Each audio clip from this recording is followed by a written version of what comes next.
بسم الله الرحمن الرحيم تبارك الذي بيده الملك وهو على كل شيء قدير الذي خلق الموت والحياة ليبلوكم أيكم أحسن عملا وهو العزيز الغفور الذي خلق 7 سماوات طباقا ما ترى في خلق الرحمن من تفاوت فارجع البصر هل ترى من فطور ثم ارجع البصر كرتين ينقلب إليك البصر خاسئا وهو حسير ولقد زينا السماء الدنيا بمصابيح وجعلناها رجوما للشياطين وأعتدنا لهم عذاب السعير وللذين كفروا بربهم عذاب جهنم وبئس المصير إذا ألقوا فيها سمعوا لها شهيقا وهي تفور تكاد تميز من الغيظ كلما ألقي فيها فوج سألهم خزنتها ألم يأتكم نذير قالوا بلى قد جاءنا نذير فكذبنا وقلنا ما نزل الله من شيء إن أنتم إلا في ضلال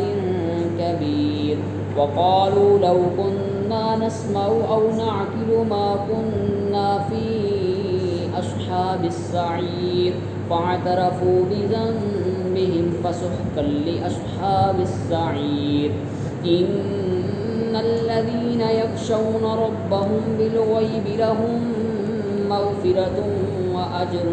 كبير وأسروا قولكم أو اجهروا به إنه عليم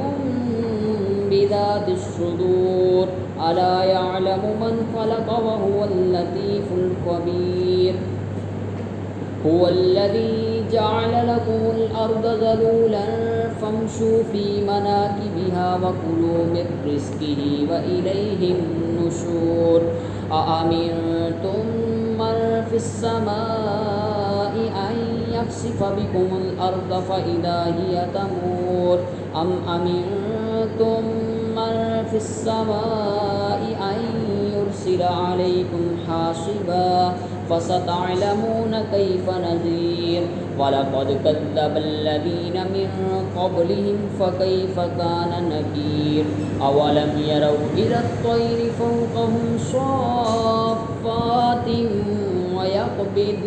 ما يمسكهن إلا الرحمن إنه بكل شيء بصير أمن هذا الذي هو جند لكم ينصركم من دون الرحمن إن الكافرون إلا في غرور أمن هذا الذي يرزقكم إن أمسك رزقه بل لجوا في عتب ونفور أفمن يمشي مكبا على وجهه أهدى أمن يمشي سويا على صراط مستقيم قل هو الذي أنشأكم وجعل لكم السمع والأبصار والأفئدة قليلا ما تشكرون قل هو الذي ذرأكم في الأرض وإليه تحشرون ويقولون متى هذا الوعد إن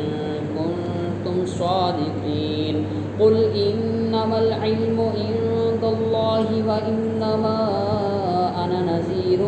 مبين فلما رأوه زلفة سيئت وجوه الذين كفروا وقيل هذا الذي كنتم به تدعون قل أرأيتم إن أهلكني الله ومن معي أو رحمنا فمن